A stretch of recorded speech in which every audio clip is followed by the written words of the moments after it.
بسم الله الرحمن الرحيم الحمد لله الذي هدانا لهذا وما كنا لنهتدي لولا أن هدانا الله أشهد أن لا إله إلا الله وحده لا شريك له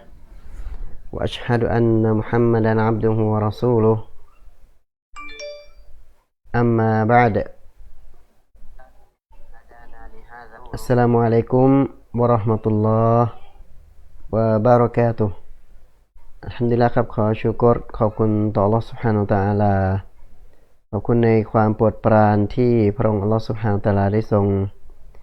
ประทานให้กับพวกเรานะครับถือว่าเป็นเนียมัตความโปรดปรานที่ยิ่งใหญ่ที่อัลเลาะห์ซุบฮานะฮูวะตะอาลาให้กับเรามากที่สุดนั่นก็คือเนียมัตุลอิสลามเนียมะห์ที่ให้เราได้รู้จักอัลเลาะห์ให้เราได้เป็นบ่าวของอัลลอฮ์ให้เราได้กราบไหว้อัลลอฮ์แต่เพียงผู้เดียวและให้เนียมัตกับเราให้เราได้อยู่ในบ้านเมืองที่มีความ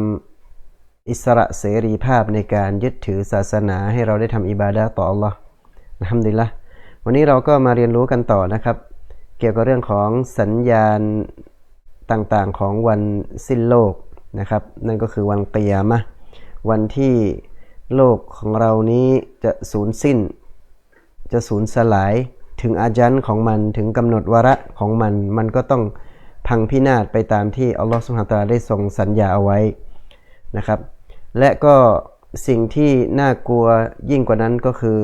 วันที่เราทุกคนนั้นจะถูกฟื้นคืนชีพขึ้นมาและวันนั้นเนี่ยถ้าหากว่าเราไม่มีเสบียงที่ดีพอที่เราจะไปอวดอ้างกับอัลลอฮ์เราจะไปนำเสนอกับอัลลอฮ์ให้เราได้ปลอดภัยจากการลงโทษของอัลลอฮ์วันนั้นคือวันที่น่าอัปยศและวันที่เราจะเสียใจวันที่จะขาดทุนมากที่สุดนะครับการใช้ชีวิตของเราในโลกใบนี้เนี่ยบางคนอาจจะเกิดมาแล้วก็เสียชีวิตเลยบางคนยังก็เสียชีวิตในครรภ์มารดาบางคนก็ได้รับโอกาสจากอัลลอฮ์ซุบฮานะฮูวะตะอาลาให้มีชีวิตอยู่บนโลกใบนี้นะครับ60 ปี60 ปี70 ปีถึง100 ปีหรือมากกว่านั้นเนี่ยก็ถือว่าเป็นโอกาสอันยิ่งใหญ่ถ้าเขาใช้โอกาสนั้นนะครับแสวงหาเสบียงที่จะเดินทางไกลไปสู่โลกอาคิเราะห์และเป็นเสบียงที่อัลลอฮ์รักและพอพระทัยเนี่ยแน่นอนครับว่าเขาก็จะกลายเป็นผู้ที่โชคดีมากในวันที่ถูกฟื้นคืนชีพขึ้นมาในวันอาคิเราะห์แต่ทั้งนี้และทั้งนั้นนะครับก่อนที่จะเกิดวันสิ้นโลกใบนี้นะครับมันแก่เต็มที่แล้วอัลลอฮฺซุบฮานะฮูวะตะอาลาก็ไม่ได้ปล่อยให้เรานะครับเป็นคาดเดาเอาเองว่าโลกใบนี้เนี่ยมันจะพังไปเมื่อไหร่มันจะสูญสิ้นไปเมื่อไหร่แต่อัลลอฮฺซุบฮานะฮูวะตะอาลานั้นได้ส่งสัญญาณต่างๆมาอย่างมากมายให้เราได้เตรียมตัวให้ผู้ศรัทธาผู้ที่เรียนรู้นะครับผู้ที่หมั่นเรียนรู้และเขาก็จะได้มีความรู้เนี่ยได้รู้ว่าโลกใบนี้เนี่ยมันใกล้จะพังทลายแล้วมันใกล้จะสูญเสียแล้วมันใกล้จะสูญสิ้นแล้วนะครับอัลลอฮฺซุบฮานะฮูวะตะอาลาได้ส่งสัญญาณต่างๆมาว่าโลกใบนี้นั้นจะแตกเนี่ยมันมีทั้งสัญญาณเล็กและก็สัญญาณใหญ่สัญญาณเล็กนะครับมีมากมายแล้วก็สัญญาณใหญ่นั้นก็มีอยู่10ประการ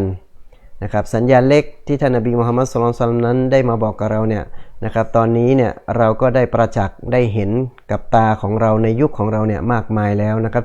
ที่ผมได้พูดออกไปที่ผมได้สอนไปในบทต่างๆที่ผ่านมาเนี่ยพี่น้องจะเห็นได้ว่าสัญญาณเล็กๆนะครับสัญญาณเล็กเนี่ยที่เรียกว่าอาลามะกิยามะติสซุกรอเนี่ยหรือว่าอาลามะตุสซุกรอนะครับสัญญาณเล็กๆทั้งหลายเนี่ย มันมีทั้งที่เกิดขึ้นแล้วและก็หมดไปละและกำลังเกิดขึ้นอยู่นะครับและก็มาอย่างมากมายและสิ่งที่ยังไม่เกิดขึ้นนะครับอันนี้มันก็จะมีความเกี่ยวข้องกับสัญญาณใหญ่สัญญาณเล็กที่ยังไม่เกิดขึ้นก็มีนะครับแล้วก็หลังจากนั้นก็คือเมื่อมันครบแล้วก็เกิดสัญญาณใหญ่แล้วเมื่อไหร่เกิดสัญญาณใหญ่นบีก็บอกว่ามันจะตามติดกันมาอย่างไม่ขาดช่วงไม่ขาดตอนนะครับเหมือนกับลูกประคำลูกตัสเบียที่เราตัดสายมันแล้วมันจะไหลลงมาเม็ดที่1ที่2ที่3ตามด้วย4ตามด้วย5นะครับนี่คือสิ่งที่ท่านนบีมุฮัมมัดศ็อลลัลลอฮุอะลัยฮิวะซัลลัมได้สัญญาเอาไว้ที่เป็นวะฮีมาจากอัลลอฮ์ไม่ใช่เป็นการคาดเดา นะครับไม่ใช่เป็นการพยากรณ์นะครับแต่ทั้งหมดนั้นเป็นวะฮีเป็นคำวิวรณ์เป็นบัญชาจากพระผู้เป็นเจ้านั่นคืออัลลอฮฺซุบฮานะฮูวะตะอาลาให้มาบอกกับพวกเราแล้วพวกเราในฐานะที่เป็นผู้ศรัทธาเนี่ยไม่ใช่เรียนรู้ฟังเพลินๆนะครับหรือว่าฟังเป็นเรื่องนิยายปรัมปราหรือว่าฟังเพียงแค่อยากจะรู้เท่านั้นเองว่ามันจะมีอะไรเกิดขึ้นในยุคของเราบ้างแต่ผู้ศรัทธาเนี่ยเมื่อรู้แล้วจะต้องมีการระวังตัวระมัดระวังและก็ต้องยิ่งรู้แล้วก็ต้องยิ่งเตรียมเสบียงให้มากนะครับรู้ว่าสิ่งที่ท่านนบีได้พูดไว้เมื่อ1,400 กว่าปีแล้วมันตรงทุกสิ่งทุกประการเนี่ยนั่นหมายความว่าอีหม่านของเราจะต้องเพิ่มขึ้นแล้วในหัวใจของเรานะครับยิ่งต้องมายืนยันอย่างชัดเจนในหัวใจของผู้ศรัทธาว่านี่แหละคือวะฮีที่มาจากอัลลอฮฺซุบฮานะฮูวะตะอาลาต่อให้เราจะไม่ทันเจอนะครับแต่เมื่อนบีพูดแล้วหะดีษบทนั้นเป็นหะดีษที่ซอฮีฮ์หะดีษที่ใส่รายงานถูกต้องเนี่ยหน้าที่ของมุมินผู้ศรัทธาก็ต้องเชื่อเพราะว่านั้นมาจากอัลลอฮฺซุบฮานะฮูวะตะอาลานะครับวันนี้เนี่ยเราจะมาคุยกันต่อนะครับเกี่ยวกับเรื่องของสัญญาณเล็กข้อที่8นะครับผมก็จำไม่ค่อยได้นะครับว่าพูดไปกี่ข้อแล้วนะครับก็บางทีในหนังสือเล่มหนึ่งนะครับมันมีอยู่6ข้อผมก็ไปเอาหนังสือเล่มอื่นๆมาเติมมาเสริมไว้นะครับก็ตอนนี้น่าจะเป็น 8-9 ข้อด้วยกันนะครับแต่ในหนังสือเล่มนี้เนี่ยของอัชรอตุสซาอะห์นะครับอัชรอตุสซาอะห์ถ้าพี่น้องเรียนประเทศอาหรับผมคิดว่าแต่ละบ้านก็น่าจะมีเล่มนี้อยู่นะครับอัชรอตุสซาอะห์เนี่ยเป็นข้อที่6ที่เราจะคุยกันก็คือซุฮูรุนฟิตันนะครับซุฮูรุนฟิตันก็คือฟิตนะห์จะมาอย่างมากมายเลยตั้งแต่วันที่นบีมุฮัมมัดศ็อลลัลลอฮุอะลัยฮิวะซัลลัมเสียชีวิตก็เริ่มมีความนะครับระสำระสายของบรรดาซอฮาบะห์แล้วว่าแล้วเราจะจัดการศพของท่านนบียังไงแต่ยังไม่เกิดการต่อสู้รบราฆ่าฟันนะครับทันทีแต่พอหลังจากนั้นท่านอบูบักรขึ้นมาเป็นผู้ปกครองเป็นคอลิฟะห์คนที่1แล้วเนี่ยนะครับด้วยกับความเห็นแบบอิจมะของบรรดาซอฮาบะห์ว่าให้อบูบักรนั้นเป็นผู้นำและก็เรียกว่าคอลิฟะตุลมุสลิมีนผู้ที่เป็นผู้นำนะครับหลังจากที่ท่านนบีได้เสียชีวิตไม่ใช่นบีแต่เป็นผู้นำที่สูงสุดนะครับของปวงมุสลิมทั้งหลายแล้วก็บรรดาบรรดาซอฮาบะห์ทั้งหลายก็เห็นพ้องต้องกันถือว่าเป็นอิจมะที่เกิดขึ้นในยุคนั้นด้วยนะครับหากว่าใครก็ตามที่มาประณามหยามเหยียดท่านอบูบักร รอฎิยัลลอฮุอันฮุนะครับว่าเป็นผู้ที่มาแย่งตำแหน่งอาลีแสดงว่าเขาคนนั้นคือผู้ที่ฝืนอิจมะนะครับอิจมะเนี่ยแปลว่ามติของปวงปาดฉันทามติเอกฉันท์ของปวงปาดของยุคซอฮาบะห์นะครับที่ไม่มีใครสามารถที่จะฝืนตรงนี้ได้และขัดแย้งกับอิจมะของบรรดาซอฮาบะห์ได้นะครับและหลังจากนั้นนะครับก็พอท่านขึ้นมาเป็นคอลิฟะห์แล้วก็เกิดเขาเรียกว่าเป็นกิตาลกับมุรตัดดีนเป็นการต่อสู้กับบรรดามุรตัดตรงนี้ก็คือบรรดาผู้ที่ประกาศว่าพอนบีเสียชีวิตไปแล้วเราก็ไม่ต้องจ่ายซะกาตแล้วเพราะผู้ที่เก็บซะกาตแล้วก็ได้กลับไปหาอัลลอฮฺซุบฮานะฮูวะตะอาลาแล้วไม่มีความจำเป็นใดๆที่เราต้องจ่ายซะกาตอีกนะครับเขาประกาศออกมาเช่นนี้ท่านอบูบักรก็เลยบอกว่าฉันจะขอต่อสู้ทำสงครามกับคนที่แยกระหว่างละหมาดกับซะกาตออกจากกันแยกระหว่างละหมาดกับซะกาตออกจากกันเพราะในอัลกุรอานเนี่ยอัลลอฮฺซุบฮานะฮูวะตะอาลาเมื่อตัดถึงเรื่องของเรื่องละหมาดแล้วก็จะพูดถึงเรื่องซะกาตเสมอวะอากีมุสศอลาตวะอิตาอุซซะกาตใช่ไหมครับวะอากีมุสศอลาตวะอิตาอุซซะกาตเพราะว่าละหมาดจะลองซะกาตจะลองลงมาจากละหมาดแล้วเมื่ออัลลอฮ์ตรัสเกี่ยวกับเรื่องของรุกนของการละหมาดอัลลอฮ์ก็จะพูดถึงซะกาตแล้วท่านอบูบักรก็เลยประกาศว่าใครก็ตามที่แยกระหว่างซะกาตออกจากละหมาดฉันจะทำสงครามกับพวกมันนะครับแล้วก็ยกทัพไปต่อสู้บางคนก็เตาบัตแล้วก็เสียชีวิตในสงครามนี้อย่างมากมาย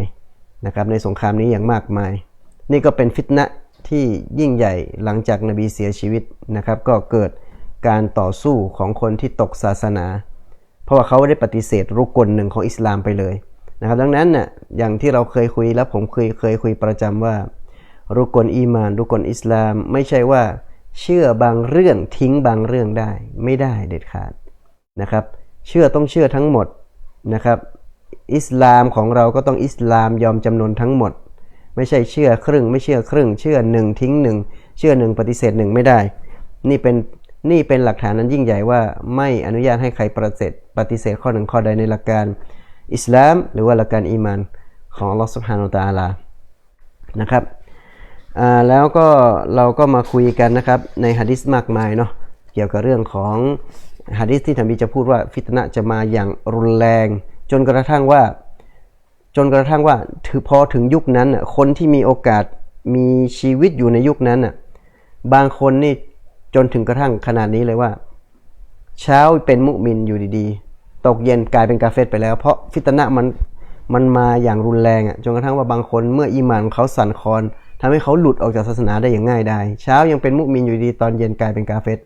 บางคนกลางตอนเย็นเป็นมุมินเช้ามากลายเป็นกาเฟรวันอิยาซุบิลละนี่คือฟิตนะห์ที่ท่านนบีว่ามันจะถาโถมรุนแรงเหมือนกับยามค่ำคืนที่มืดสนิทจนกระทั่งเราไม่สามารถที่จะก้าวไปแล้วก็เห็นว่าอะไรเป็นสิ่งอันตรายเราไม่สามารถแยกแยะอะไรได้เลยความอันตรายมันจะเกิดขึ้นขณะนั้นนี่คือสิ่งที่ท่านนบีได้พูดไว้ 1,400 กว่าปีและมันก็เริ่มที่จะปรากฏให้เห็นบ้างแล้วถึงความรุนแรงของฟิตนะห์ต่างๆนะครับแล้วต่อมานะครับเราก็ได้คุยกันไปถึงในประเด็นของฟิตนะห์ที่นบีบอกว่ามันจะเกิดมาจากทิศตะวันออกนะครับแล้วก็ได้พูดถึงหะดีษอัลกอรนะครับก็คือกอรนุชชัยฏอนเนี่ยหะดีษเขาชัยฏอนจะโผล่ที่ไหนจะโผล่ที่อิรักนะครับที่นบีบอกว่าจะโผล่ที่อิรักเนี่ยตรงนี้เป็นประเด็นเลยที่บางคนนะครับที่เกลียดวะฮาบีเกลียดอิหม่ามมุฮัมมัดอิบนุอับดิลวะฮับแล้วก็พยายามตีความหะดีษบทนี้ว่ากอรนุชชัยฏอนจะเกิดที่เมืองนัจด์ก็คือประเทศซาอุดิอาระเบียอยู่ที่อิรักอยู่ที่ริยาดนะครับอยู่ที่ริยาดนัจด์เนี่ยซึ่งเป็นสถานที่เกิดของท่านเชคมุฮัมมัดอิบนุอับดิลวะฮับแล้วก็พยายามชี้ลูกศรว่าถ้านบีพูดที่เมืองมะดีนะห์ที่ตะวันออกของเมืองมะดีนะห์ก็ชี้ไปทางริยาดนะครับแต่นบีพูดหะดีษบทนี้ชัดเจนมากว่านะครับมันจะเกิดขึ้นที่อิรักนะครับเพราะว่าท่านนบีเคยขอดุอานะครับว่าอัลลอฮุมะบาริกลานาฟีซาไอนะวะมุดดินาอัลลอฮ์ขอบารอกะห์ให้กับการชั่งการตวงของพวกเราด้วยเถิดนะการตวงซ้อของเราการตวงมุดของเรานะครับมุดก็คือมุดกอบมืออย่างนี้4กอบมือก็เท่า1ซ้อ1ธนานนะครับขอให้มีบารอกะห์กับการตวงของพวกเราด้วยเถิดเพราะว่าชาวมะดีนะห์จะมีความเชี่ยวชาญเก่งกันในเรื่องของการตวงวะบาริกลานาฟีชามินาวะยะมานีนาโอ้อัลลอฮ์ขอให้พระองค์โปรดประทานบารอกะห์ให้กับเมืองชามของเราแคว้นชามของเราและเยเมนของเราแล้วก็มีชายคนหนึ่งนะครับก็ลุกขึ้นมาถามว่ายานบีอัลลอฮ์วะฟีอิรักีนาแล้วก็อิรักของเราล่ะนบีบอกว่าอินนาบิฮากอรนัชชัยฏานิวะตะฮีจุนฟิตันวะอินนันจฟาบินมัชริกณตรงนั้นอิรักเนี่ยจะมีเขาชัยฏอนโผล่นะฟิตนะห์จะฟุ้งกระจายมาจากตนนั้นแหละความเลวร้ายก็จะเกิดความรุนแรงต่างๆก็จะเกิดมาทางทิศตะวันออกนะครับทิศตะวันออกอันนี้นะครับบรรดาอุลามะชาวซุนนะห์ก็อธิบายว่ามันมาจากอิรักดังนั้นเราจะเห็นได้ว่าบรรดาฟิตนะห์ต่างๆที่รุนแรงเนี่ยขอวาริชชีอะรอฟิฎะบาตินียะห์นะครับแล้วก็กลุ่มกอดารียะห์ญะฮ์มียะห์มุอ์ตะซิละห์กลุ่มต่างๆนะครับล้วนแล้วแต่มาทางอิรักอิหร่านทั้งนั้นเลยนะครับพวกมาจูซีใช่ไหมซิดริชตียะห์ก็พวกโซราอิสเตอร์มานาวียะมิรซดากียะฮินดูซียะบูซียะล้วนแล้วแต่มันลามมาทางอิหร่านเลยมาถึงทางทวีปชมพูทวีปแล้วก็เข้ามาในประเทศต่างๆทางเอเชียก็ล้วนแล้วแต่มาทางอิรักและก็อิหร่านทั้งสิ้นนะครับตามที่บรรดาอุลามะได้บอกเอาไว้วันนี้เราจะมาคุยกันในประเด็นต่อไปที่ฟิตนะห์ยังคงอยู่ในหัวข้อว่าซุฮูรุลฟิตนะห์อยู่นะครับฟิตนะห์ที่มันจะเกิดขึ้นเนี่ยมันยังมีในเรื่องของมักตัลอุสมานะบินอัฟฟานรอฎิยัลลอฮุอันฮุนะครับการสังหารท่านอุสมานการสังหารท่านอุสมานเนี่ยนะครับเรามาดูนะครับว่าท่านอุสมานเนี่ยถูกสังหารอย่างไรนะครับเดี๋ยวผมจะเล่าไปทีละช็อตนะครับแต่ว่าเป็นประเด็นสรุปมาใ ให้เราได้เห็นภาพเล็กๆน้อยๆนะครับว่าฟิตนะห์ที่มันเกิดขึ้นตามที่ท่านนบีได้บอกเนี่ยที่เป็นวะฮีของนบีมุฮัมมัดศ็อลลัลลอฮุอะลัยฮิวะซัลลัมจากอัลลอฮฺซุบฮานะฮูวะตะอาลาเนี่ยมันได้เกิดนะครับไล่เรียงมาตั้งแต่ยุคหลังจากที่นบีเสียชีวิตมาเลยอย่างที่ผมบอกว่าในยุคอบูบักรก็มีนะครับแล้วก็มาในยุคของท่านอุมัรก็มีนะครับเดี๋ยวเราไปคุยกันยุคของท่านอุมัรก่อนนะครับพอท่านอบูบักรเนี่ยได้ครองราชย์เพียงแค่2ปีกว่าๆนะครับแต่ท่านอุมัรเนี่ยครองราชย์นานกว่าแล้วก็พอท่านอุมัรรอฎิยัลลอฮุอันฮุได้ครองราชย์เนี่ยนะครับเป็นคอลิฟะห์คนที่2นะครับชาวซุนนะห์เนี่ยมีความเชื่อมั่นนะครับอะกีดะห์ของชาวซุนนะห์มีความเชื่อมั่นถึงการเรียงความสำคัญของคอลิฟะห์นะครับแล้วก็ความสำคัญของซอฮาบะห์ที่มีความเหลื่อมล้ำกันนะครับไม่ได้มีความเท่าเทียมกันทั้งหมดแต่ใครที่ดีที่สุดในบรรดาคอลีฟะบรรดาซอฮาบะห์หลังจากนบีเสียชีวิตแน่นอนว่า1ก็คือท่านอบูบักรรอฎิยัลลอฮุอันฮุนะครับ2ท่านอุมัรส่วนอาลีรอฎิยัลลอฮุอันฮุกับท่านอุสมานเนี่ยมีการเห็นต่างกันแต่ที่มีน้ำหนักที่สุดนั่นก็คือท่านคนที่3ก็คือท่านคอลิฟะอุสมานบินอัฟฟานรอฎิยัลลอฮุอันฮุแล้วก็คนที่4ก็คืออาลีบินอบีตอลิบรอฎิยัลลอฮุอันฮุนะครับนี่ก็คือการเรียงระดับคอลีฟะผู้ทรงธรรมอัลรอชิดูนนะครับหลังจากนั้นก็จะมีการพูดถึงแล้วบรรดาซอฮาบะห์หลังจากนั้นละใครอีกนะครับกลุ่มไหนกลุ่มมุฮาจิรินกลุ่มอันซอรกลุ่มชาวบาดัรชาวอูฮุดที่ผู้ร่วมสงครามอะไรต่างๆก็จะมีการเรียงกันมานะครับไม่ได้มีความเสมอเท่าเทียมกันในเรื่องของความประเสริฐนะครับซอฮาบะห์ย่อมประเสริฐกว่าตาบีอีนนะครับตาบีอีนประเสริฐกว่าตาบีอิตตาบีอีนนะครับขึ้นอยู่กับความใกล้ชิดนะครับในยุคของท่านนบีมุฮัมมัดศ็อลลัลลอฮุอะลัยฮิวะซัลลัมและก็ความประเสริฐในการเสียสละอย่างมากมายของพวกท่านและหลังจากนั้นนะครับก็มาสู่ในยุคของท่านอุมัรรอฎิยัลลอฮุอันฮุนะครับซึ่งฟิตนะห์ใหญ่ก็เกิดขึ้นอีกครั้งหนึ่งหลังจากที่ท่านอุมัรรอฎิยัลลอฮุอันฮุถูกสังหารด้วยกับนะครับ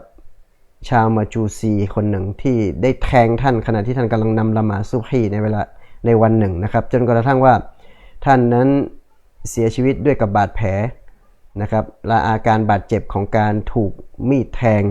นะครับหลาย10แผลด้วยกันจนกระทั่งว่าดื่มน้ำเข้าไปดื่มนมเข้าไปเนี่ยมันไหลออกมาจากนะครับตามรูของ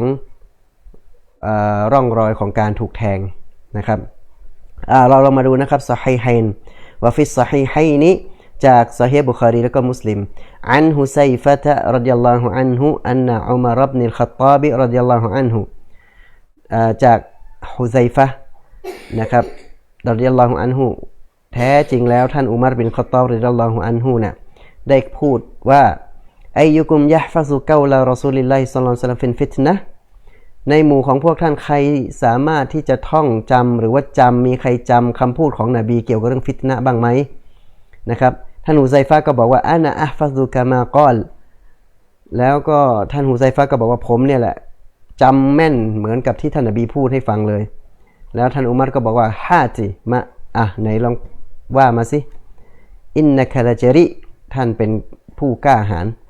ก็ละรอซูลุลลอฮิศ็อลลัลลอฮุอะลัยฮิวะซัลลัมแล้วท่านฮุซัยฟะห์ก็บอกว่าท่านนบีได้กล่าวว่าฟิตนะตุรรอจุลิฟีอะฮลิฮิวะมาลิฮิวะจาริฮิตุกัฟฟิรุฮาอัศศอลาตุวัศศอดะกะตุวัลอัมรุบิลมะอรูฟิวันนะฮยุอานิลมุนกัรฟิตนะห์ของผู้ชายคนหนึ่งนะหรือของคนคนหนึ่งในครอบครัวของเขาในทรัพย์สมบัติของเขาในเพื่อนบ้านของเขานั้นจะถูกลบล้างด้วยกับการละหมาดการซอดาเกาะห์การสั่งใช้ทำความดีห้ามปรามความชั่วและก็การสั่งใช้ให้ทำความดีและห้ามปรามความชั่วหะดีษบทนี้นะครับขออธิบายตรงนี้นิดนึงนะครับเผื่อจะเป็นประโยชน์กับพี่น้องบางคนถูกทดสอบในเรื่องของครอบครัวในเรื่องของทรัพย์สินในเรื่องของเพื่อนบ้านถ้าเขานะครับอยากจะได้การลบล้างนะครับเมื่อเขาไปทำไม่ดีกับสิ่งต่างๆเหล่านี้เอาไว้มีทรัพย์สินเงินทองก็ใช้จ่ายไปในทางไม่ดีพอจะเตาบัตแล้วทำยังไงดีครับทำปฏิบัติไม่ค่อยดีกับครอบครัวกับเพื่อนบ้านเนี่ยให้เขาละหมาดนะครับอย่างตั้งใจให้ซอดาเกาะห์มากๆสั่งใช้ทำความดีแล้วก็ห้ามปรามจากการทำความชั่วนะครับจะมาช่วยเขาในเรื่องของฟิตนะห์ต่างๆเหล่านี้ได้นะครับพฤติกรรมเหล่านี้จะมาช่วยเขานะครับแก้ไขปัญหาให้กับเขาได้ในสิ่งที่เขาได้ไปก่อกระทำมันขึ้นมา แล้วแต่ว่าท่านอุมัรบอกว่าไม่ใช่อันนี้ยังไม่ใช่ฟิตนะที่ฉันต้องการได้ยินมันยังไม่ใช่เรื่องใหญ่ขนาดนั้นแต่ฉันต้องการได้ยินที่มันเปรียบเสมือนกับลากินนันละตีตะมูจุกะเมาจินบะฮรเหมือนกับท้องทะเลที่มันปั่นป่วนด้วยกับคลื่นมหาศาลแล้วก็ละยาอามีรันมุมินีนท่านอุซัยฟะก็บอกว่าโอ้ผู้นำแห่งศรัทธาชนทั้งหลายลาบะซะอะลัยกะมินฮาอินนะบัยนะกะวะบัยนะฮาบาบันมุกละกันแล้วก็เขาก็บอกว่าแท้จริงแล้วระหว่างท่านกับระหว่างฟิตนะนั้นน่ะมันจะมีประตูหนึ่งที่ถูกปิดอยู่แล้วท่านอุมัรก็ถามเลยรีบถามทันทีเลยบอกว่ายุฟตะฮุนบาบุเอายุกซรประตูนั้นน่ะมันจะถูกเปิดออกมาดีๆหรือว่ามันจะถูกพังทลายแล้วท่านอุซัยฟะก็บอกว่าละบันยุกซรประตูนั้นจะถูกพังกอละซาลิกะอัฮรออัลลายุกลักแล้วท่านอุมัรก็บอกว่าถ้าเป็นเช่นนั้นแล้วเนี่ยฉันคิดว่ามันจะไม่ถูกปิดอีกเป็นอันขาดฟิตนะห์จะออกมาอย่างแพร่หลายและจะออกมาอย่างหนักหน่วงและรุนแรงกุนนะและพวกเราบรรดาซอฮาบะห์ที่นั่งอยู่ตรงนั้นก็บอกว่าอุลิมัลบาบแล้วประตูนั้นเป็นที่ถูกรู้จักไหมก็ลานะอัมนะครับกามาอันนาดูนากอดินอัลไลละมันเป็นที่รู้จักแบบชัดแจ้งมากๆนะครับเหมือนกับการที่เรารู้ว่าในยามเช้าของวันพรุ่งนี้มันไม่มีกลางคืนแล้วก็คือถ้าเช้าแล้วกลางคืนก็ไปเนี่ยคือเรารู้ขนาดนั้นเลยจะรู้จักกันอย่างดีเลยอินนีฮัดดัสตุฮะดีซันไลซะบิลอะกอลีตะนะครับแล้วก็ที่ฉันได้พูดคำพูดนี้กับท่านอุมัรเนี่ยบินไลซะบินอะกอลีตมันไม่ใช่เรื่องที่เข้าใจผิดแต่อย่างใด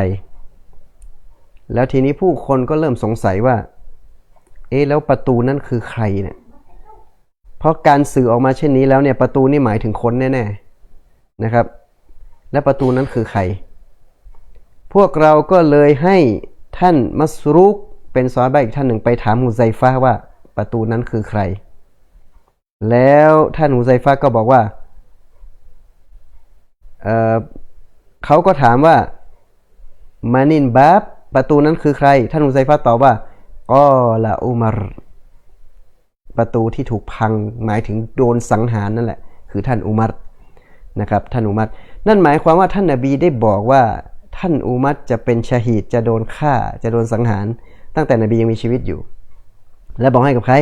บอกให้กับฮุซัยฟะห์บินยามานคนนี้นะครับว่าฟิตนะห์ที่ยิ่งใหญ่จะเกิดขึ้นนั่นก็คืออีกหนึ่งฟิตนะห์เมื่อท่านอุมัรได้ถูกสังหารลงนะครับเมื่อท่านอุมัรได้ถูกสังหารลงท่านอุมัรจะถูกสังหารแต่การตายของท่านอุมัรยังไม่ใช่เป็นการเปิด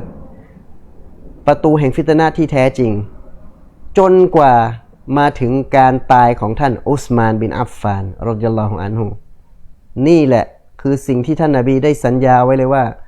ประตูแห่งฟิตนะห์ที่ยิ่งใหญ่และแท้จริงและหลังจากนั้นจะเกิดขึ้นนะครับอย่างต่อเนื่องนั่นก็คือวันที่ท่านอุสมานบินอัฟฟานรอฎิยัลลอฮุอันฮุได้เสียชีวิต فكان أول فتنة ظهرت هي قتل الخليفة الراشد ذي النورين عثمان بن عفان على يد طائفة من دعاة الشر และประตูแห่งฟิตนะห์แรกที่ยิ่งใหญ่ที่สุดและเป็นการเปิดประตูแห่งฟิตนะห์ที่มันจะถาโถมมาอย่างไม่หยุดหย่อนนั่นก็คือวันที่ท่านอุสมานคอลิฟะที่มีฉายาว่าซินนูไรนีจะถูกสังหารโดยกลุ่มคอวาริชที่ชั่วร้ายที่เดินทางมาจากอิรักและก็อียิปต์วะดะคอลุนมาดีนะและพวกนี้จะเข้ามาที่เมืองมะดีนะห์แล้วก็ฆ่าสังหารท่านอุสมานในบ้านของท่านแล้วท่านนบีมุฮัมมัดศ็อลลัลลอฮุอะลัยฮิวะซัลลัมเนี่ยนะครับก็เคยพูดกับท่านเอาไว้แล้วว่าท่านจะโดนฟิตนะห์อย่างหนักหน่วงมาประสบกับท่าน แล้วด้วยกับเหตุนี้นะครับท่านอุสมานก็ได้กำชับเลยว่าถ้าเกิดเหตุการณ์นั้นขึ้นมาเนี่ยบรรดาซอฮาบะห์ทั้งหลายอย่าลบลาฆ่าฟันนะขอให้อดทนกับอย่าไปต่อสู้นะครับอย่าไปต่อสู้กับบรรดาผู้ที่ละเมิดทั้งหลายบรรดา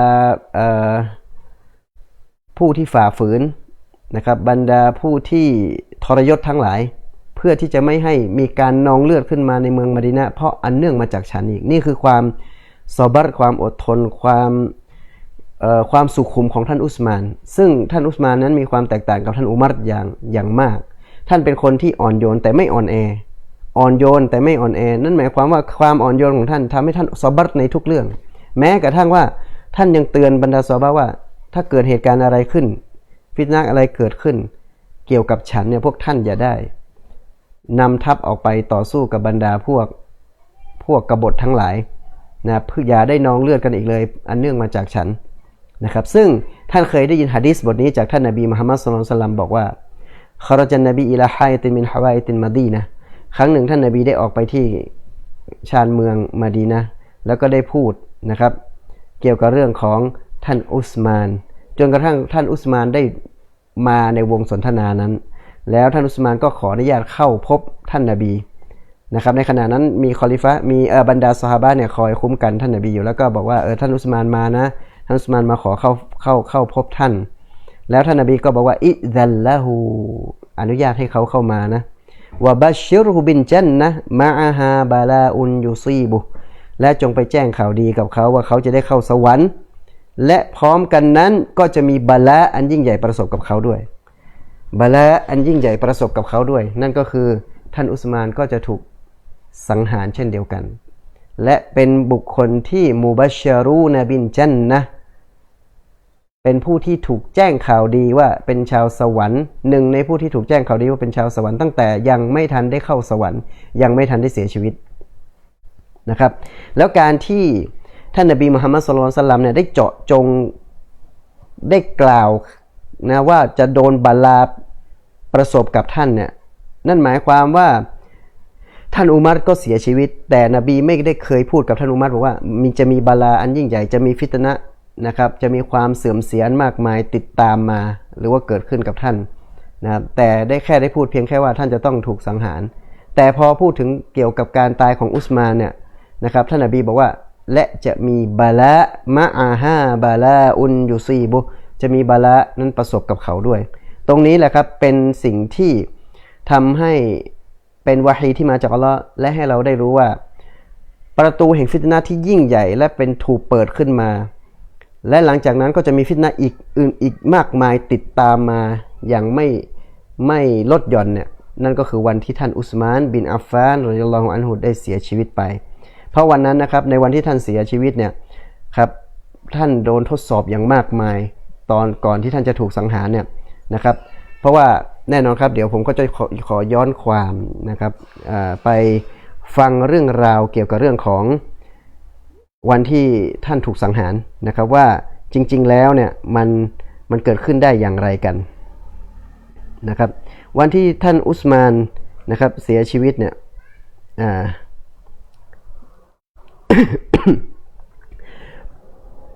สาเหตุของความวุ่นวายก่อนเลย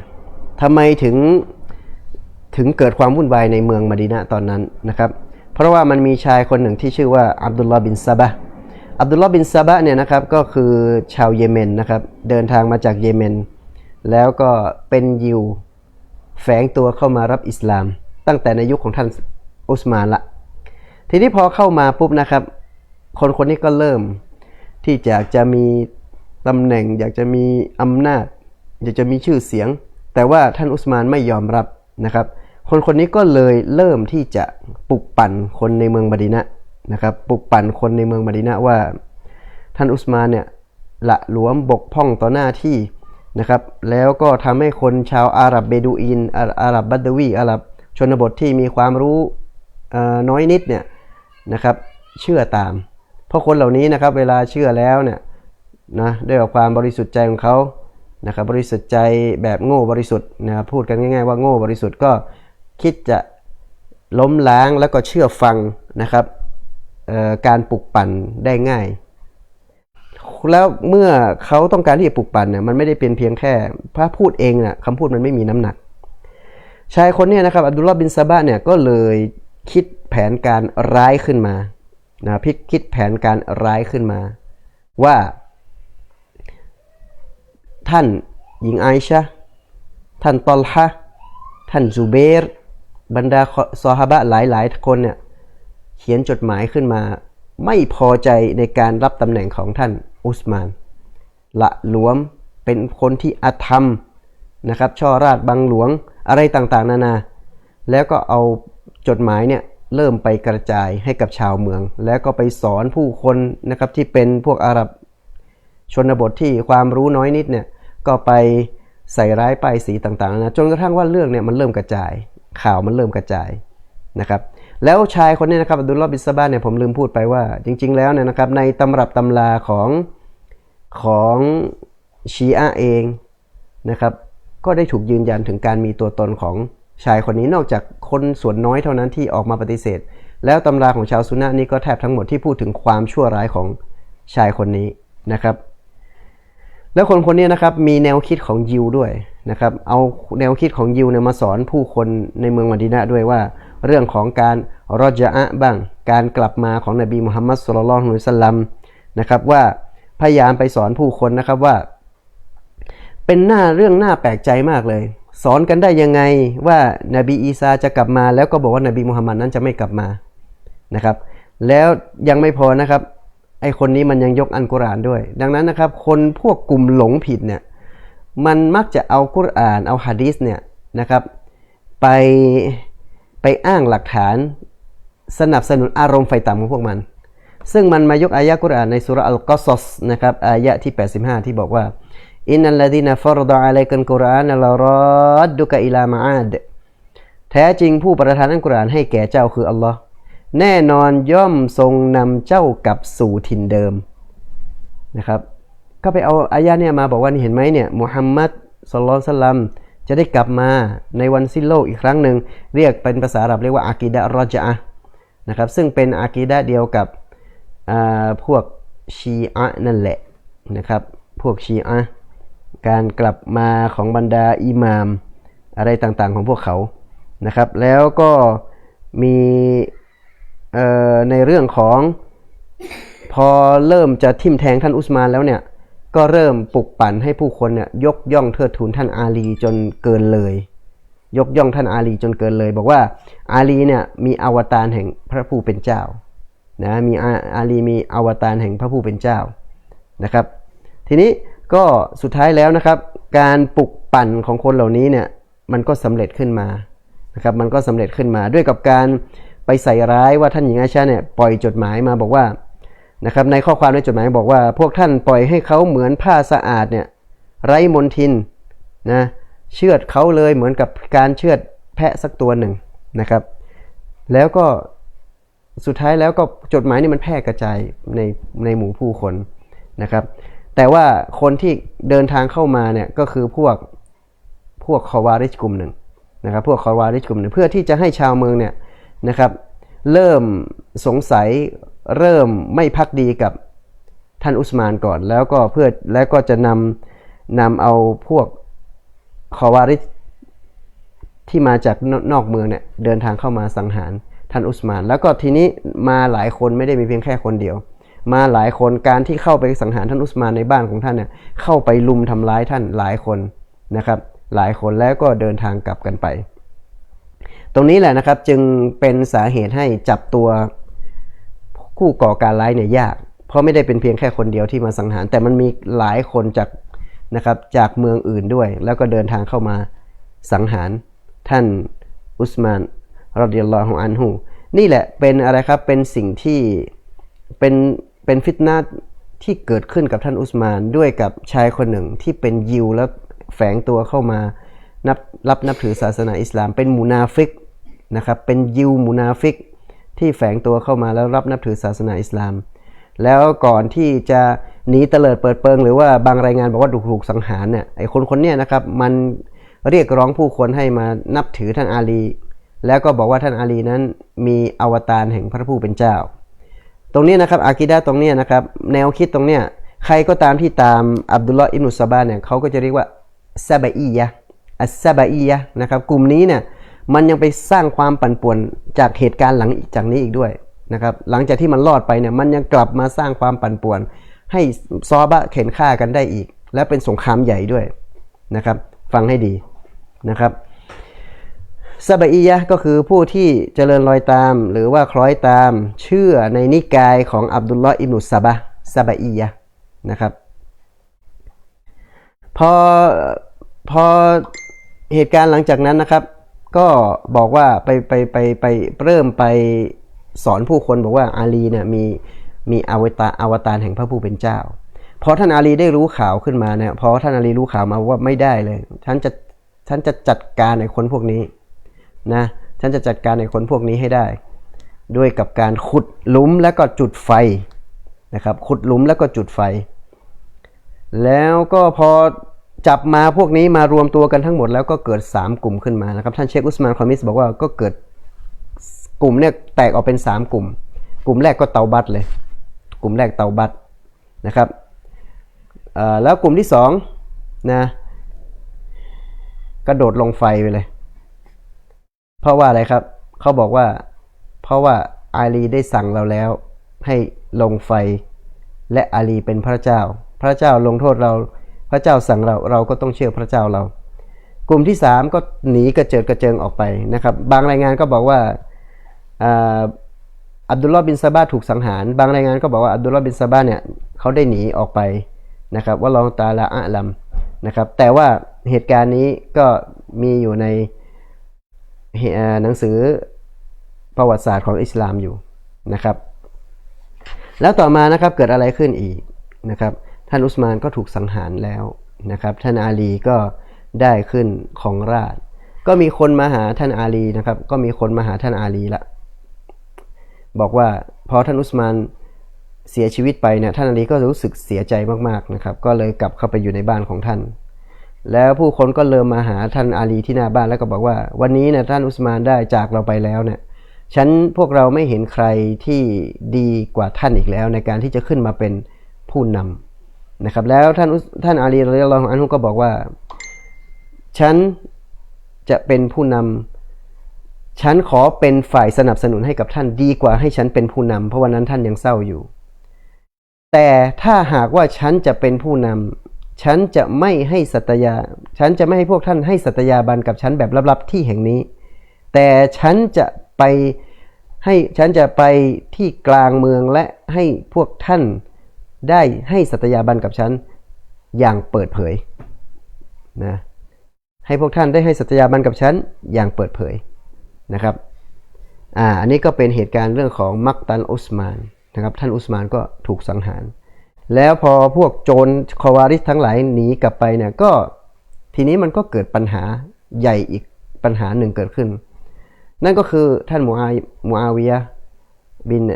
อบีซุฟยานนะครับซึ่งเป็นญาติแท้ๆของท่านอุสมานแล้วก็บรรดาซอฮาบะห์อีกหลายท่านนะครับที่มีความเสียใจกับการตายของท่านอุสมานที่โดนอาธรรมท่านอุสมานกุติลามัซลูมันถูกฆ่าโดยอาธรรมนะครับแล้วก็ยังหาคนฆ่าไม่ได้ทีนี้คนที่เป็นญาติก็ต้องลุกขึ้นมาทวงหนี้เลือดของญาติตัวเองหนี้เลือดนะครับหนี้เลือดก็คือจะต้องชีวิตต้องชดใช้ด้วยชีวิตต้องนำคนเหล่านี้มาสังหารทีนี้วันที่ท่านอาลีจะได้ขึ้นเป็นคอลิฟะห์แล้วเนี่ยท่านอาลีก็ต้องการที่จะให้การเมืองมันสงบก่อนเพราะว่าพอในยุคของท่านอาลีปกครองเนี่ยคนชั่วมันเริ่มยากมากขึ้นการปกครองมันก็เริ่มลำบากมากยิ่งขึ้นท่านอาลีก็เลยอยากจะให้การเมืองมันนิ่งกว่านี้ก่อนแล้วท่านจะจัดการหาคนฆ่ามาให้ได้แต่ทีนี้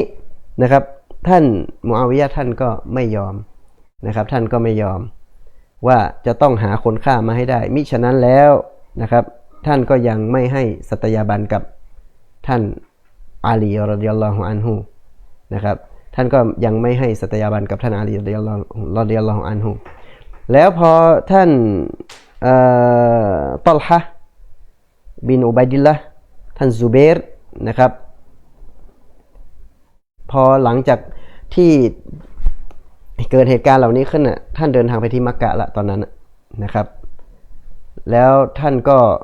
รู้ข่าวแล้วแหละว่าอุสมานถูกฆ่าตายตอนนั้นท่านก็เดินทางไปที่มักกะแล้วไปเจอท่านหญิงไอชารอฎิยัลลอฮุอันฮาอยู่ที่มักกะนะครับท่านหญิงไอชาตอนนั้นยังไม่รู้ข่าวเพราะว่าตอนนั้นนะครับข่าวข่าวจะกระจายออกไปตามหัวเมืองต่างๆเนี่ยท่านใช้เวลานาน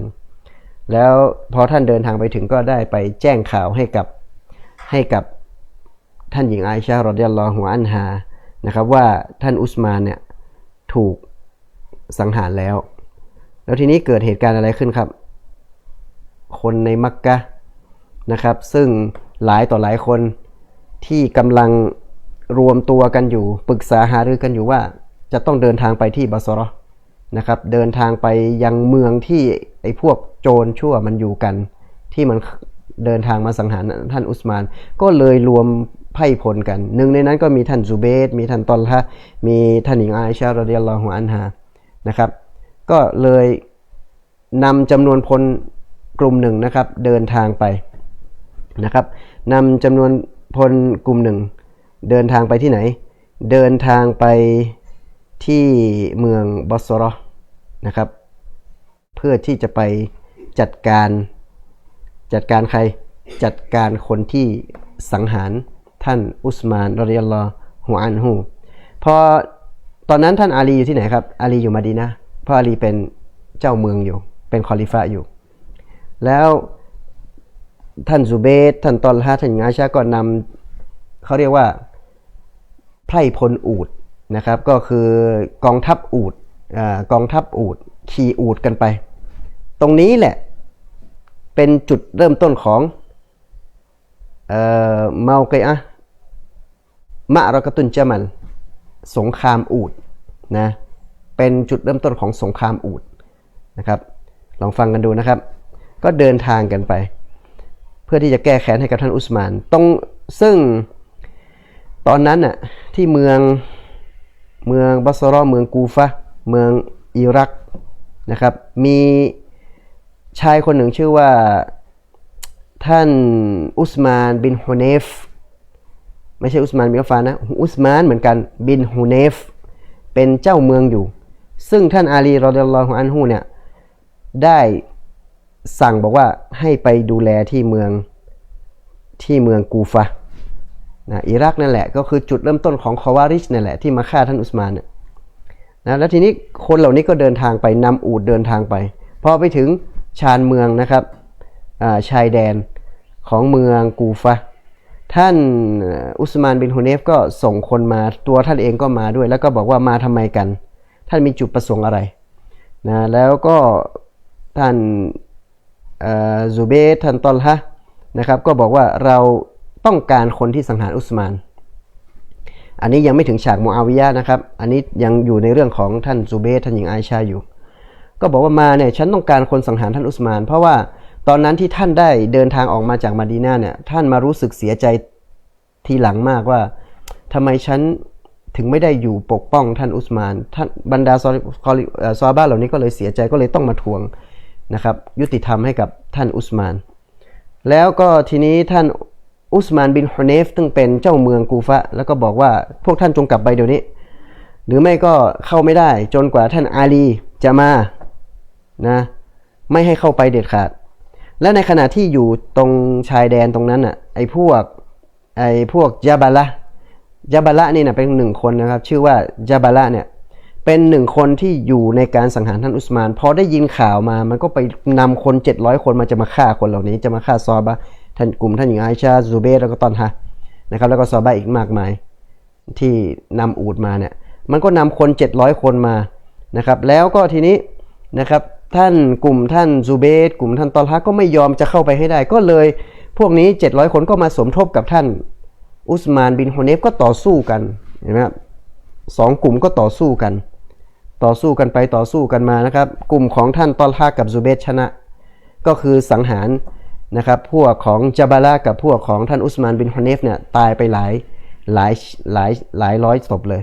นะครับต่อสู้กันนี่เห็นไหมฟิตนะห์มันเกิดขึ้นอย่างต่อเนื่องและรุนแรงนะครับจนกระทั่งว่าบรรดาซอฮาบะห์ต้องมาเข็นฆ่ากันเองวะนียาซุบิลลาห์นะครับ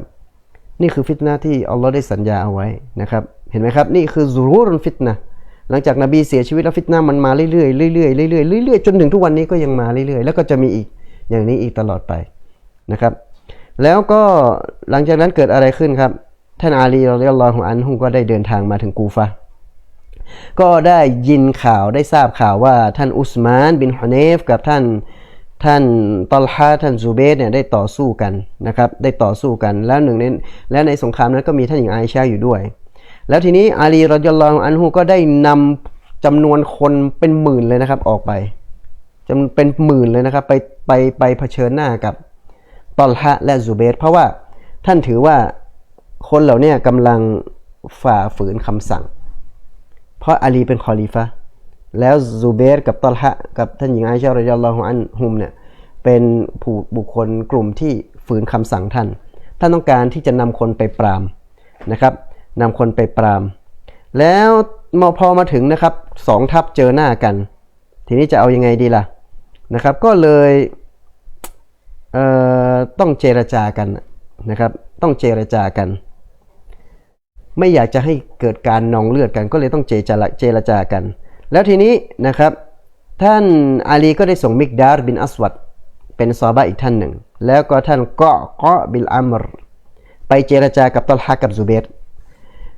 แล้วก็ฝ่ายหนึ่งก็คือมิกดาร์กับเกาะอีกฝ่ายหนึ่งก็คือตอลฮะกับซูเบตแม่ทัพมาเจรจาเองเลยพวกเขาตกลงกันว่าเราจะไม่สู้กันแล้วนะเราจะยุติสงคราม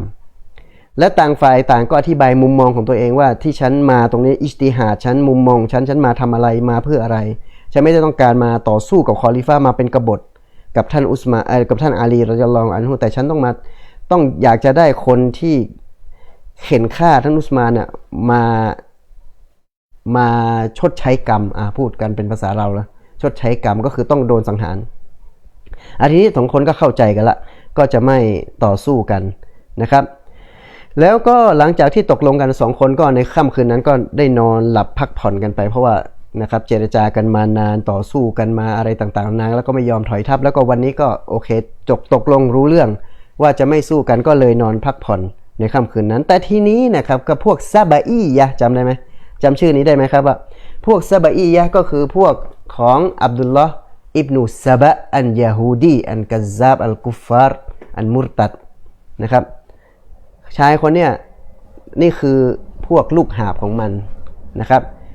ถ้าในประวัติศาสตร์บอกว่าถูกฆ่าแล้วณตอนนี้ก็คือพวกที่ยังเจริญรอยตามแนวคิดของมันอยู่ในเมืองกูฟะที่บรรดาพวกนี้ที่มันหนีออกไปแล้วมันไปอยู่ที่เมืองอิรักดังนั้นฟิตนะห์ที่มันจะเกิดมาจากที่ตะวันออกอยู่ที่อิรักเนี่ยเยอะแยะมากมายกูฟะก็เป็นหนึ่งในนั้นแล้วก็พวกนี้นะครับพอได้ยินการเจรจากันว่าไม่ได้เราจะขัดขวางการเจรจานี้ไม่ให้การเจรจานี้เกิดขึ้นนี่ตอนช่วง2ทัพเขาหลับพักผ่อนกันดีๆเนี่ยไอ้พวกนี้ก่อนซุโบะนะครับตอนที่เขากำลังหลับไหลกันอย่างสบายเลยเนี่ยมันก็เลยพาพวกมันพร้อมอาวุธไปสังหารทหารของซูเบตกับตอลฮะตายกลุ่มหนึ่งแล้วมันก็หนีไปแล้วทีนี้มันหนีไปมันก็ไปแอบดูอยู่นะครับเพื่อที่จะเข้ามาสร้างความปั่นป่วนอีกพอทหารของซูเบตกับตอลฮะเสียชีวิตเนี่ยท่านตอลฮะกับซูเบตก็เลยเข้าใจผิดว่ากองทัพของอาลีนะครับกองทัพของอาลีเนี่ยบิดผิวสัญญาก็เลยสู้กันแล้วกองทัพของอาลีก็เข้าใจว่ากองทัพของซูเบตบิดผิวสัญญาก็สู้กันด้วยกับความมากของท่านกองทัพของท่านอาลีก็ได้รับชัยชนะไปในตอนนั้นนะครับแต่ว่าจริงๆแล้วเนี่ยสิ่งที่เกิดขึ้นไม่มีใครได้รับชัยชนะเลยในด้านความเป็นจริงเพราะในวันนั้นทุกคนต่างล้วนแล้วแต่โดนบททดสอบที่มาจากอัลลอฮ์ทดสอบที่ยิ่งใหญ่ทำให้ทุกคนเกิดความเสียอกเสียใจหลังจากเหตุการณ์นั้นและผู้ที่ปั่นป่วนฟิตนะห์นี้ก็คือพวกซาบะอียะพวกกาเฟรทั้งหลายนะครับพวกที่เจริญรอยตามอับดุลลาห์อิบนุซะบะห์ยะฮูดที่แฝงตัวออกมาแล้วก็มีแนวคิดชีอะห์ที่เทิดทูนท่านอาลีเหมือนพระเจ้าเหมือนกับชีอะห์นูซอยรียะห์ที่อยู่ในซีเรียณปัจจุบันที่เรียกว่าชีอะห์อาลาวียะห์นูซอยรียะห์ก็คือบัชชาร์อัสซัดนะครับเป็นประธานาธิบดีของซีเรียเนี่ยมีความเชื่อแบบนี้อยู่ที่มัน ที่มันบังคับให้ชาวมุสลิมซุนนีซีเรียเนี่ยสุญูดกับมันนะครับแล้วก็บอกว่าลาอิลาฮะอิลลาบัชชาร์ไม่มีพระเจ้าอื่นใดนอกจากบัชชาร์ถ้าใครไม่สุญูดไม่กล่าวคำนี้มันจะฝังทั้งเป็นเลยมันฆ่าทั้งเป็นเลยนะครับมันฝังทั้งเป็นแล้วมันฆ่าคนตายจำนวนมากที่เป็นชาวซุนนีเพราะว่าไม่ยอมรับไม่สุญูดไม่ยอมจำนนในความเป็นพระเจ้าของมันนะครับนี่แหละคืออะกีดะห์เดียวกับอัสซะบะอียะห์นะครับแล้วก็หลังจากนั้นนะครับก็เกิดสงครามต่อสู้กันอุตรุดเลยเสียเลือดเสียเนื้อกันอย่างมากมายนะครับแต่ทีนี้อะกีดะห์ของชาวซุนนะห์เราจะไม่ตำหนิใครคนใดคนหนึ่งเราจะไม่ด่าซอฮาบะห์คนใดคนหนึ่งนะครับแต่เราจะบอกว่ามันเกิดขึ้นแล้วก็จบไปแล้วและมันเป็นความผิดพลาดในการอิจติฮาดใครที่อิจติฮาดผิดเขาก็ได้1ใครอิจติฮาดถูกเขาก็ได้2นะครับนี่คือบททดสอบอันยิ่งใหญ่ที่ชาวซุนนะห์จะต้องวางตัวให้ดีและเราจะไม่ไปบอกว่าท่านหญิงอาอิชาผิดตอลฮาผิดซูเบรผิดที่ไปสู้กับคอลิฟะห์นะครับเราจะไม่พูดเช่นนั้นเป็นอันขาดนะครับแต่บรรดาอุลามะทางด้านประวัติศาสตร์ก็มีความเห็นต่างกันนะครับว่าในจริงๆแล้วในสงครามเนี่ยท่านตอลฮากับซูเบรไม่ได้ลงมาต่อสู้ด้วยหรอกนะครับแต่ว่าที่ท่านเสียชีวิตเนี่ยก็เพราะว่าท่านโดนรอบสังหารนะครับโดนรอบสังหารจากชายคนหนึ่งที่ชื่อว่าอิบนุญารมูสเนี่ยก็เป็นมุนาฟิกคนหนึ่งเช่นเดียวกันนะครับเป็นมุนาฟิกคนหนึ่งเช่นเดียวกันพอหลังจบสงครามนะครับท่านอาลีรอฎิยัลลอฮุอันฮุก็ได้เดินตรวจนะครับเดินตรวจแล้วก็ไปเจอศพของท่านตอลฮะท่านก็ลงไปแล้วก็กอดแล้วก็บอกว่าฉันน่าจะตายไปตั้งแต่ฉันน่าจะตายตั้งแต่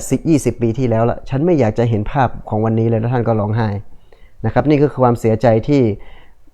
ได้เกิดขึ้นนะครับกับท่านแล้วก็ท่านก็เหลือไปเห็นท่านมุฮัมมัดบินตอลฮะซึ่งเป็นลูกชายของท่านตอลฮะบินอุบัยดิลละแล้วก็ซึ่งท่านมุฮัมมัดบินตอลฮะเนี่ยท่านมีฉายาว่าเป็นสัจญาดจอมสุญูดนะครับเป็นผู้ที่ทำอิบาดะห์อย่างเข้มแข็งเลยวันนั้นท่านเสียชีวิตท่านอาลีก็อดที่จะน้ำตาไหลไม่ได้นะครับรู้สึกเสียใจอย่างมากนะครับกับเหตุการณ์ที่เกิดขึ้นแล้วท่านซูเบตก็โดนลอบสังหารจากมุนาฟิกที่ชื่อว่าอิบนุญารมูสพออิบนุญารมูสเนี่ยนะครับสังหารท่านซูเบตเสร็จเนี่ยก็ไปเอาดาบของท่านซูเบตมาแล้วก็วิ่งไปหาท่านอาลีไปเอาความดีความชอบแล้วก็ไปหาท่านอาลีเนี่ยบรรดาทหารก็กันเอาไว้แล้วก็บอกว่าฉันเนี่ยเป็นคนฆ่าซูเบตนะฉันฆ่าซูเบตแล้วนะที่มากบฏต่อท่านพอท่านอาลีได้ยินเช่นนั้นท่านอาลีก็บอกว่าดาบที่ญารมูสมันถือเนี่ยนั่นคือดาบที่ไว้เพื่อปกป้องรอซูลุลลอฮ์ศ็อลลัลลอฮุอะลัยฮิวะซัลลัมและจากนั้นเขาก็ได้บอกว่าจงไปบอกกับมันว่าที่สังหารท่านซูเบตว่ามันจะต้องได้ลงนรกอย่างแน่นอนมันจะต้องได้ลงนรกอย่างแน่นอนนะครับแล้วก็ปฏิเสธไม่ให้ไอ้คนนี้เข้ามารับรางวัลแล้วก็ไม่ให้เข้ามาพบกับท่านนะครับไม่ให้เข้ามาพบกับท่านซุบฮานัลลอฮ์นี่แหละเป็นสิ่งที่ฟิตนะห์นะครับเป็นฟิตนะห์ที่เกิดขึ้นนะครับระหว่างบรรดาซอฮาบะห์แล้วก็สงครามนี้นะครับเรียกว่าเมากิอะห์ญะมันเป็นสงครามอูฐนะครับที่บรรดาซอฮาบะห์กลุ่มหนึ่งนั้นได้นั่งบรรทุกด้วยกับอูฐนะครับเดินทางมาที่เมืองกูฟะแล้วก็ต่อสู้กันแล้วหนึ่งในนั้นที่อยู่ในนั้นหลังอูฐนั้นก็คือท่านหญิงอาอิชาแล้วพวกเขาเนี่ยสู้กันจนกระทั่งว่าท่านหญิงอาอิชาเนี่ย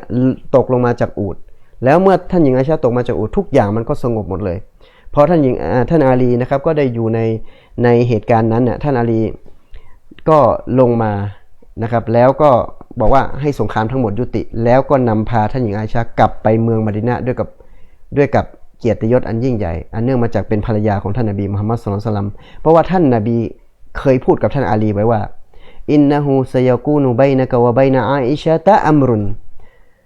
ในอนาคตข้างหน้าจะต้องเกิดเรื่องใหญ่ระหว่างท่านกับอาอิชะห์แล้วท่านอาลีก็บอกว่าฟะอะนะอัชกอฮุมยารอซูลุลลอฮ์แล้วฉันก็เป็นคนที่โชคร้ายที่สุดแล้วใช่ไหมท่านรอซูลนบีก็บอกว่าไม่ใช่เช่นนั้นหรอกวะลากินอิซากานะซาลิกะฟัรดุดฮาอิลามะมานิฮา แต่เมื่อใดก็ตามที่เกิดเรื่องนั้นขึ้นท่านต้องเอานางไปยังที่ปลอดภัยของนางแล้วท่านอาลีก็